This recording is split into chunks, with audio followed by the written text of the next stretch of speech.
what's up? Hello, my name is Emma and today I'm going to be sharing with you guys some of my favorite audiobooks. Since 2016, I have fallen completely in love with audiobooks. They are so much fun, they are super convenient because I'm able to read when I'm doing things like driving and walking or working out. They just add a completely different experience to reading a book and I love them so much that I just had to share some of my favorites with you guys. I get a ton of questions on how I listen to my audiobooks and it's either one of two ways. The first being Overdrive, which is an app you can download that connects to your local library where you're able to access their collection of ebooks and audiobooks. I think a few other countries have a similar app called BorrowBox, which is essentially the same thing, but Overdrive is fantastic. If you have access to it through your library, I'd highly recommend it. And the other way I listen to audiobooks is Audible, which is a subscription service that you pay for each month. But for each audiobook I'm going to be talking about, I did leave a link to the Audible page in the description because they do let you hear a sample of it. So if you like what I'm saying about it and want to see if the narrator would work for you,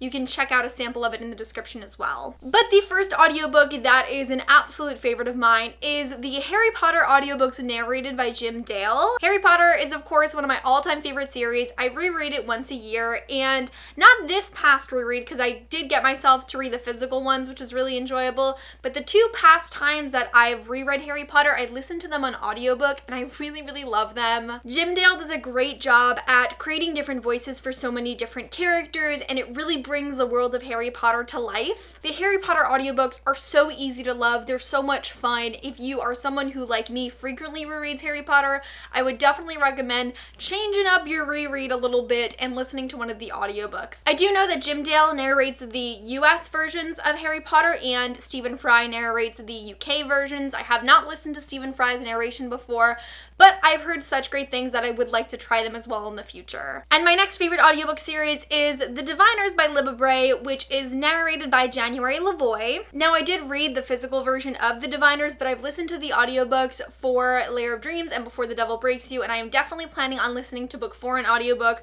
because they are so good. The Diviners is such an amazing series. It's a paranormal YA set in 1920s New York with a diverse cast, a bunch of different characters with supernatural abilities and ghosts, and it's just so amazing. But January does an absolutely amazing job of bringing that atmospheric setting to life. I don't think I've ever heard a single person say anything negative about the audiobooks for The Diviners. It really is so amazing, and while I know these books look very intimidating and sometimes bigger books might seem a little bit more daunting listening to them, but it's so good, so easy to get hooked by, and if you haven't read The Diviners, I'd highly recommend it.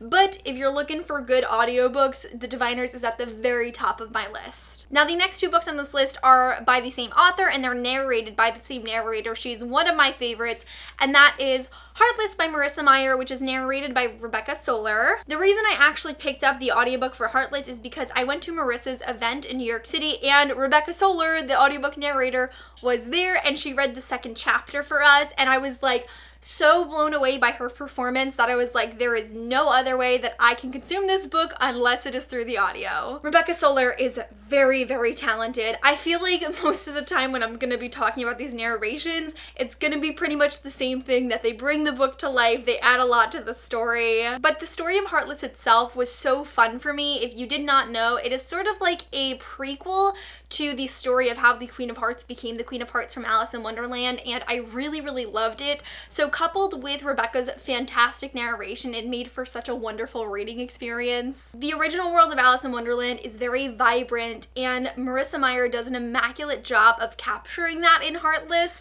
and just I don't know how to even talk about this book because it was just so fun and good, and I'd really recommend the audio version of it. So the next book on this list is also written by Marissa Meyer and narrated by Rebecca Soler, and that is Renegades, but there is a male narrator for one of the other main characters of this story, and his name is Dan Bittner. Renegades is so amazing. If you haven't seen me rave about it in my January wrap-up, I was so blown away by this story. Literally, this book is so amazing. It's on my favorites of the year. Like, I will be talking about this all throughout 2018 because it was so amazing. And the audiobook was such a fantastic format to consume this book in. I already loved Rebecca Soler, but Dan Bittner did a fantastic job at playing Adrian. Plot and the world and the characters of Renegades are just so intoxicating that you can't help but be addicted to them. So I loved Renegades, I loved the audiobook, and pretty much for all of these, if you're gonna consume any of these books, I totally recommend the audiobook version because they're all so good. Next audiobook that I love so much is actually one of the very first new to me audiobooks that I tried, and that is Six of Crows by Leigh Bardugo. It is performed by a full cast, so there's a lot of names. Six of Crows is narrated by Jay Snyder, Brandon Rubin, Fred Berman, Lauren Fortgang, Roger Clark, Elizabeth Evan, and Tristan Morris. If you have been on BookTube before, I am sure you have heard the very deserving hype of Six of Crows. I really loved the Six of Crows audiobook. I have such distinct memories of being so engaged with this world because someone was telling the story to me. Full cast audiobooks are so much fun because each chapter is so distinct, and this is the first one I ever listened to like that, and it was a really wonderful experience. I was a little wary of listening to the audiobook at first because not only was I new to listening to audiobooks, but it was at the time when I had not read a lot of high fantasy and I didn't really love high fantasy, so I was afraid I was setting myself up for failure. But overall, it was an amazing experience and I really loved the audiobook. Six of Crows is definitely the type of book to completely capture you into its world, and I feel like the addition of all of these fantastic narrators just really adds to how much you feel like you're in Ketterdam while reading this novel. The next series on here is another full cast recording, and that is The Alumini Files by Amie Kaufman and Jay Kristoff. I did not listen to the audiobook for Alumini, but I did listen to the audiobook for Gemini. And because each installment of this series does follow a completely different set of characters, the audiobook narrators for Alumini are different from that of Gemini, but Gemini is narrated by Carla Corvo, PJ West, and Steve Orchlin. So I can't really speak specifically to the audiobook of Illuminate, but I've heard fantastic things about it, and because of how much I loved Gemini, I am sure it is just as amazing. Now, Gemini was an audiobook that I was again a little wary about picking up because the Alumini Files series is very visual. The entire story is told through mixed media, so it is not a typical novel format. They're all in radio transmissions and video transcriptions and chat messages, and there's a lot of artwork that complements the story, which I obviously cannot get through the audiobook. I will say, I don't truly feel like I missed out on a lot by listening to the audiobook of Gemini. There's a lot of cool space sounds and music, and with the full cast, it felt like as big of a production as it is reading. And I mean, when you flip through Gemini or Illuminate, you realize a lot of the visual aspect of it is not that important. Like the chat messages, like I don't need to see the chat window to know that we're talking online. Of course, there's cool pictures that you're not gonna get from listening to the audiobook, but they're quick enough that you could just flip through them if you feel like that's something you really want for your experience. But Gemini is definitely a big enough audio recording for you to enjoy just as much, at least in my opinion, because I loved Illuminate just as much as I love Gemini, even though I consumed them in completely different formats. So definitely, I would not let the visual aspect of this series deter you away from trying the audiobooks if you're really interested. The production is fantastic, and I would really recommend it if you're someone who maybe doesn't have the time to like sit down and read this monster of a book, or you just want to try out a new exciting audiobook. The Illuminate Files series is definitely a great one. The next audiobook on my list is The Gentleman's Guide to Vice and Virtue by Mackenzie Leigh, which is narrated by Christian Coulson, otherwise known as Tom Riddle from the Chamber of Secrets movie. The Gentleman's Guide to Vice and Virtue is an amazing audiobook. I swear like half of the booktubers I know that have read this book listened to the audiobook just because there was so much hype just around the narration. Now, Monty's voice as a character, independent from Chris Coulson's narration, is fantastic. He is so funny and humorous and a real pleasure to read in my opinion, but Chris Coulson again just really brings this story to life, and it is such an addition to the story. The Gentleman's Guide to Vice and Virtue was so much more adventurous and exciting and suspenseful than I ever expected. It really took me by surprise, and I feel like the audiobook was just a great way to take in this story. I'm realizing now that every single book that I have recommended in this video is a fantasy book. So if you're not a big fantasy reader, but you're looking for some great audiobooks, this historical fiction novel, really A+ choice. I would highly recommend the audiobook for this one.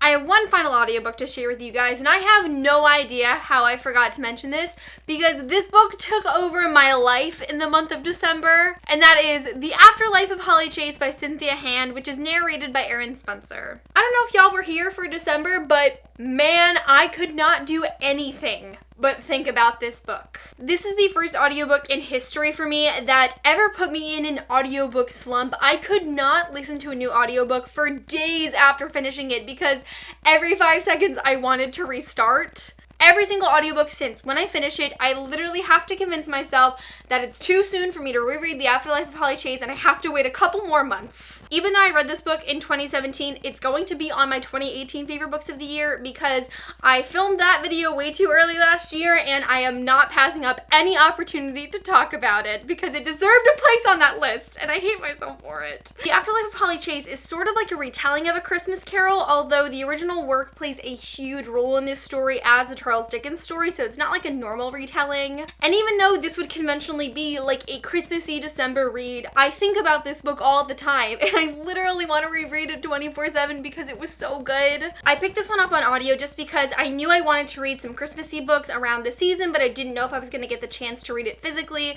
And the audiobook it took me by storm. I just could not stop listening to it. I think I listened to it in the span of like 2 days, which is really quick for me with an audiobook just because I was looking for every opportunity to continue listening. The Afterlife of Holly Chase is really atmospheric. I feel like when listening to the audiobook, I am right there next to Holly all throughout this story. It definitely is totally brought to life by Erin Spencer, and it was a fantastic audiobook. It is so good, whether you want to wait until the festive holiday season or if you're one of those people that wants to celebrate Christmas in March. I say go for it.